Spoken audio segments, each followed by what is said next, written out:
Am I the a-hole for telling my parents that they would not be a part of my life and that they should keep up their relationship with my ex and kids from that marriage? When I got divorced, my parents tried to get me not to go through with it. My ex, Sarah, is the daughter of their best friends. We had 2 kids that my parents adore. My parents tried everything to make me stay in that marriage. Sarah fought me on everything. I finally managed to escape and got what I consider to be a fair deal. No spousal support or child support. She kept the house, and we split our other assets. My parents said I was evil. They actually called me evil for walking away from a cheater and 2 kids that weren't biologically mine. I moved cities for my mental health. I started over. It sucked that I did this without support from my family. My parents pretty much poisoned my extended family against me. I have a job that I can do from anywhere, so I didn't even have to switch employers. My parents insisted on sending me pictures of the kids, so eventually I completely cut them off. I wasn't interested. I am still not interested now. Obviously, they chose to stay in their lives, so I needed them out of mine. It took months of blocking every attempt for them to catch a clue. I remarried 2 years after my divorce. My wife and I just had our first child. I don't know how, but my parents found out. They contacted me through a new phone number. They said that they wanted to meet their grandson. I said they already had 2 grandchildren and to leave my son out of their lives. They said they deserved to be in his life. I said no, and that if I had to get a lawyer involved, I would. I have no idea what is going on with Sarah and the kids. I don't care.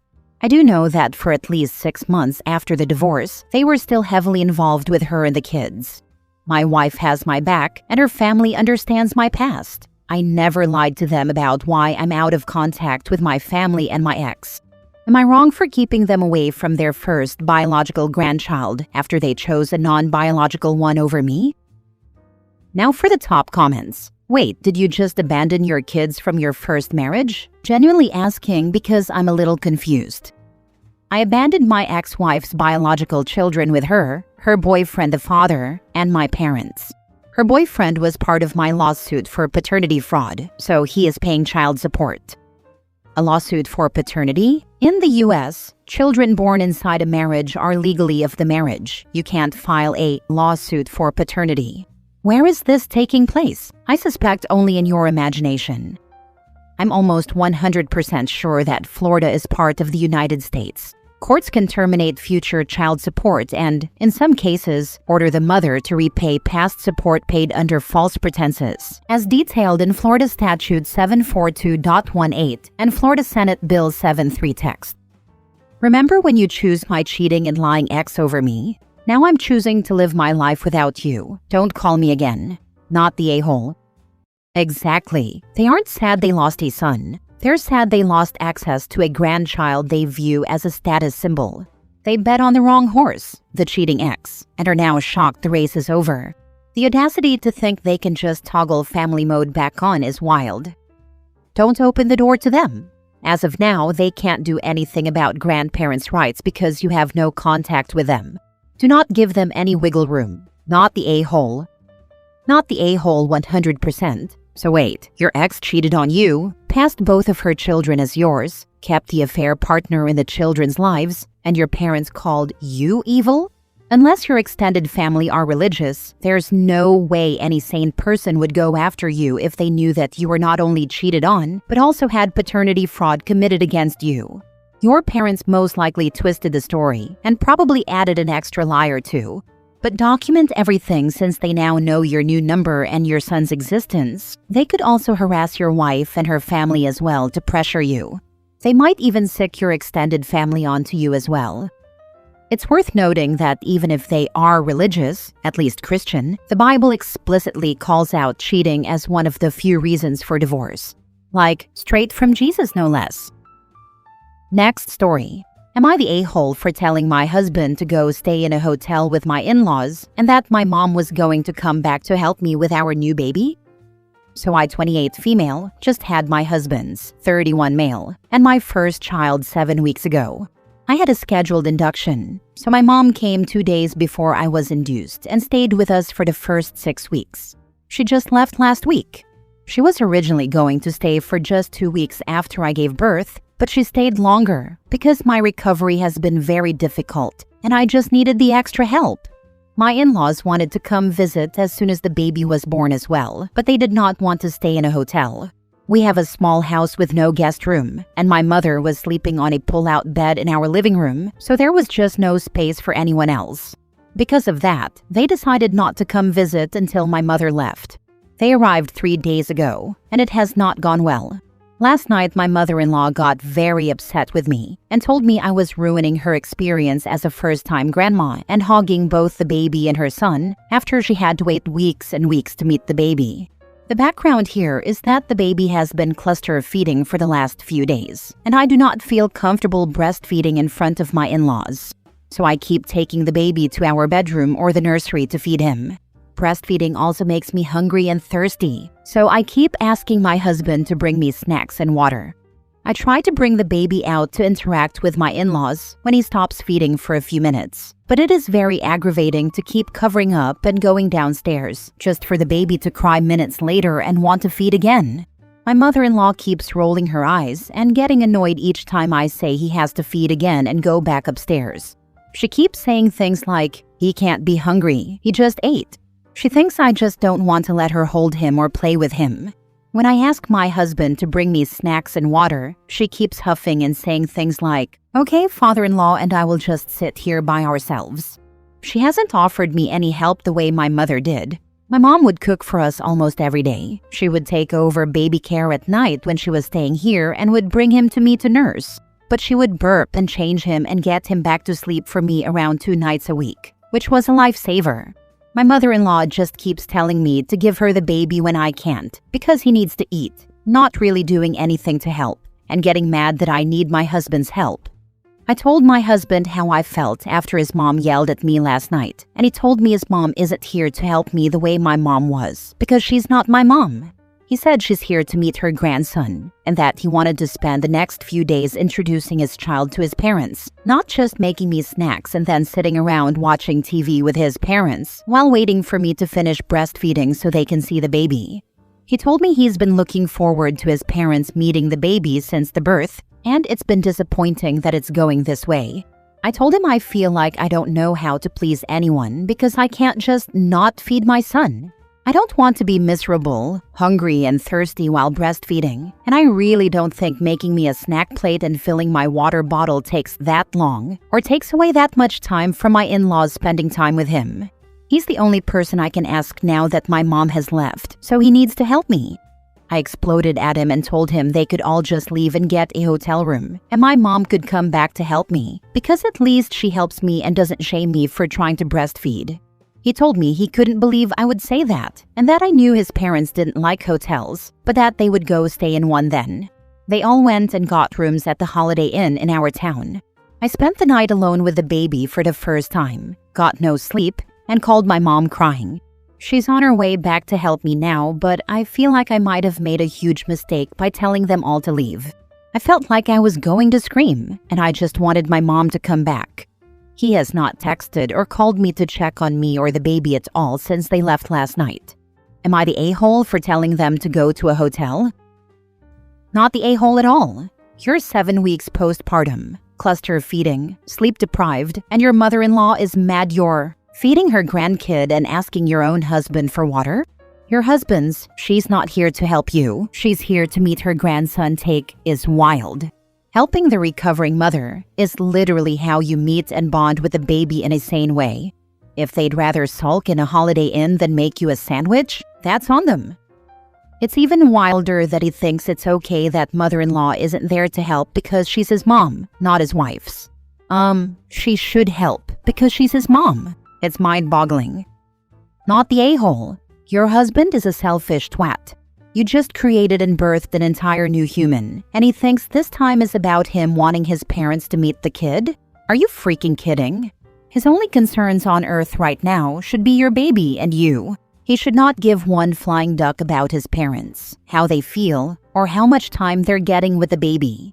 He should be falling all over himself to bring you snacks and drinks while you keep the baby alive. The only time anyone should be visiting you for longer than a couple of hours right now is to help. If they're not going to help, they can get the heck out.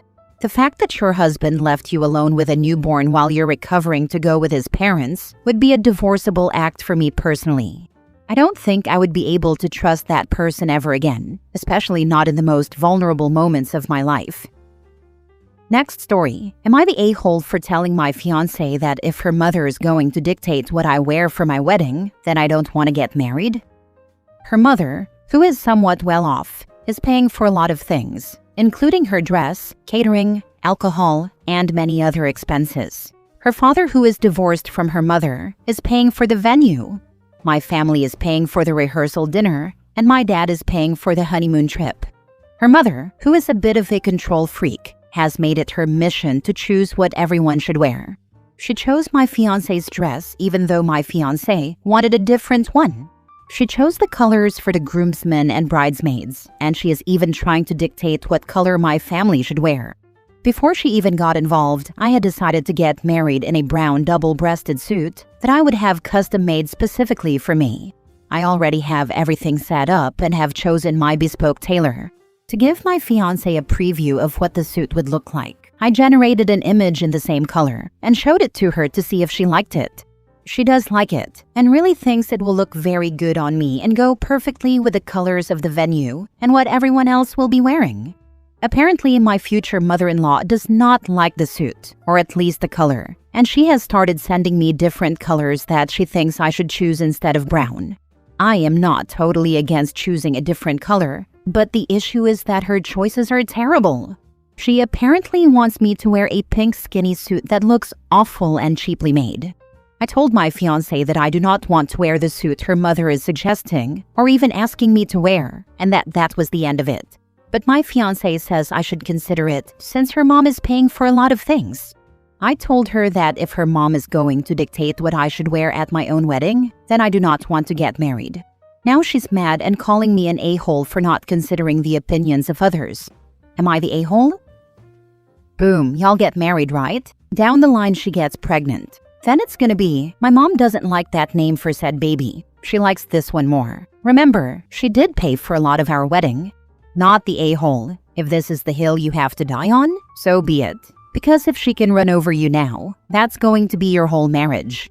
Good luck and keep us updated. And that suit looks good too. And if we name the baby Ermitrude, Mom will buy a new car that's safer for the baby. Money will be held over OP's head their whole lives together. I think I know why fiancé's dad left. Not the a-hole. The only person that has a say is your future wife. But what country or culture will this be held in? Is pink a traditional color for the groom? Calling me an a-hole for not considering the opinions of others. You did consider and reject the suggestion. It's in the US. Pink is a boyish color for a wedding. I don't see a problem with it if I was going to a casual event, but pink for a formal wedding is terrible. You've got a much bigger problem. Your fiancé still does what her mother tells her to do. I'd end the engagement for sure and work on your relationship if you want to continue to be with her. Her mother's controlling behavior will continue because your fiancé doesn't have the backbone to tell her mother to back the heck up. I mean, your fiancé is going to wear a dress she didn't choose? Seriously? What do you think is going to happen when you buy a home? Apparently, she'll have veto power. What about furnishings and paint color? Will she get to choose all of that if she buys the couch? And what if you have kids? What's happening now will seem like nothing compared to what she'll do with grandchildren. Your fiancé is too immature right now to get married. Last story. Am I the a-hole for not showing more sympathy for my wife when she mangled her hand using a gift from her mother that I told her was dangerous? My wife will never refuse a gift from her mom. Once she accepts it, she makes sure to use it. This has never been a problem before. I don't care that our front yard is infested with gnomes and other ceramic crap. I don't care that we have decorative spoons from around the world. I do care that my mother-in-law gave us a double-edged serrated bread knife. I saw a new handle in our knife block, so I took it out to look at it. It looked dangerous. I tried cutting some sourdough with it and almost cut myself. I told my wife it was dangerous and that we should just put it away. She insisted it was fine and left it. Whatever. I went and told both our kids not to use it. It took 5 days. My wife was cutting a bagel with a Wonder knife and cut the webbing between her thumb and forefinger deep enough that she severed a major tendon. I heard her screaming and ran to help. I wrapped her hand in clean paper towels and then kitchen towels. We only live a few blocks from a hospital, so I didn't call 911. I had our son drive us there while I kept her hand elevated and applied pressure. She had to have surgery on it. I never once said, "I told you so." I also apparently was not as sympathetic as I could have been. I don't know what else I could have done. I held her hand the whole time. At the hospital, I did all the talking while she was admitted. I did not leave her side until we got home. She said she could feel my judgment. I don't know what that means. I did throw the knife away, though. Can anyone please explain what I did wrong? Not the a-hole. Sometimes the looming "I told you so" is worse than just saying the words and getting it out there, between you two. She's in a bad mood because 1. Her hand hurts, probably a lot. 2. She knows she screwed up. 3. She now knows you're right, if she didn't before. And 4. Is waiting for you to gloat and hit her with the "I told you so." Even if you never intend to do that, in her head you probably already have.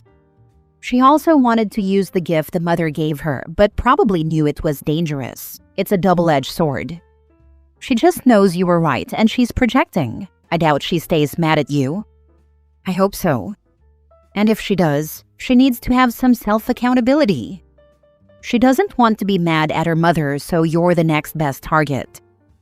Bingo. Or mad at herself. He's the easy target. OP is merely the target of her repression against her mom. Yikes. No, she doesn't hate her mother. She's just angry that she was cut and that OP was right all along. She's not mad at her mom. It sounds like you were a good spouse and got your wife the help she needed without throwing any "I told you so's" in her face. However, I bet you were thinking "I told you so" the entire time. She could tell. Can anyone please explain what I did wrong? You threw the danger knife away 5 days too late. I can't help what I think. I'm only responsible for what I say.